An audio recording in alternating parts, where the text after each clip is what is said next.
Welcome back again. This should be the last of the news for today since there aren't any more trades. And it's too bad because um, I've been wanting to do like an unboxing sort of video. I have some stuff here I want to do the unboxing for on camera. And I got some old hockey cards last week, and this was the first hockey card I ever had when I was a kid. The first time I opened a package of hockey cards. That's the card that was staring back at me. And that was when I knew I loved the Flying V. And there is nothing as good as the airbrushed cards. Nothing. That is an epic card right there. So I can't do that yet because news is still trickling out. So it looks like I'm pushing that back to tomorrow. And I was ready to go with that yesterday afternoon.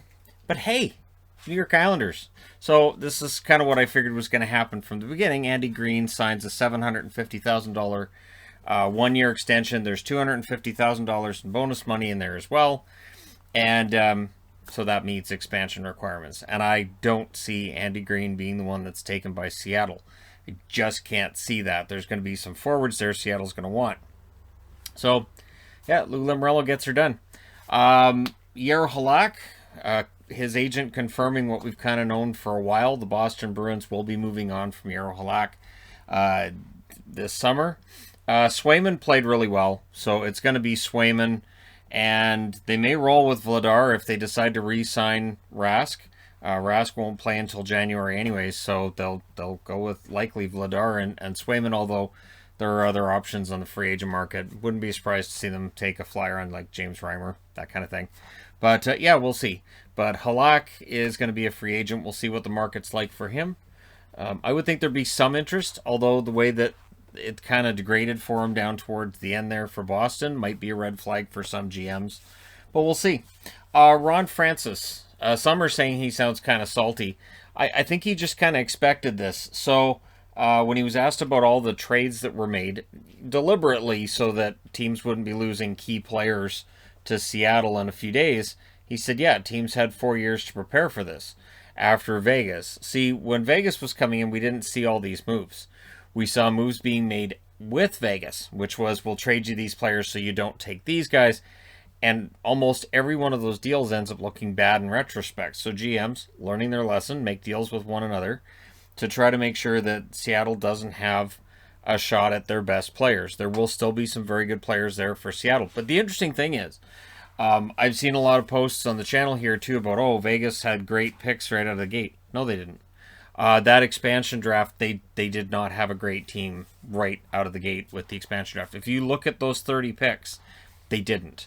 It was what George McPhee did before that and after that that really made it work. So we'll see whether or not Seattle can work any magic of that nature. It should be interesting. Minnesota re-signs Joseph Cramarosa. This is one of those contracts you're just signing these depth guys. It happens to be before expansion, so it's a 2-year deal. It's a two-way deal as well for Cramarosa, making far more money in the NHL than he'd make at the AHL level. And yeah, decent depth forward, and Minnesota keeps him around. Also coming out today, later on in the day, this is not news to me, but it seems like it's surprised some people that Jonathan Quick won't be protected by the LA Kings. Again, when we see these lists tomorrow, we'll be surprised by some of the big names that aren't being protected, but it's the names. It's not the players that they are now. Jonathan Quick is a decent goaltender at this stage, but he's not the goaltender he was a decade ago, and I don't think there's any chance that Seattle takes Jonathan Quick. And I've seen, proposals too, like, oh, they'll have to take Holtby. There's no way they'll pass on Holtby. Holtby didn't have a great year for Vancouver, so there is a chance they passed on Holtby. And again, when the team is revealed in a few days' time on the 21st, I think there's going to be some surprises as to players Seattle's going to take that we didn't really think were an option. We're like, why would they take that guy? But there's going to be a lot of reasons behind that. And Francis understands that cap space is really, really valuable right now. And so I don't think that we're going to see a team in Seattle that hits the cap right out of the gate. They may end up against the cap by the end of this coming season, but that would probably be a team then that they're in the running for Stanley Cup playoffs, and they're adding at the deadline. I don't think they're going to be anywhere near the cap this summer, but we'll see. Let me know your thoughts in the comment section below. As always, don't forget to hit like and subscribe if you're browsing your way through. You just happened upon this video. Thank you guys so much for watching, for all your support. I will talk to you again soon.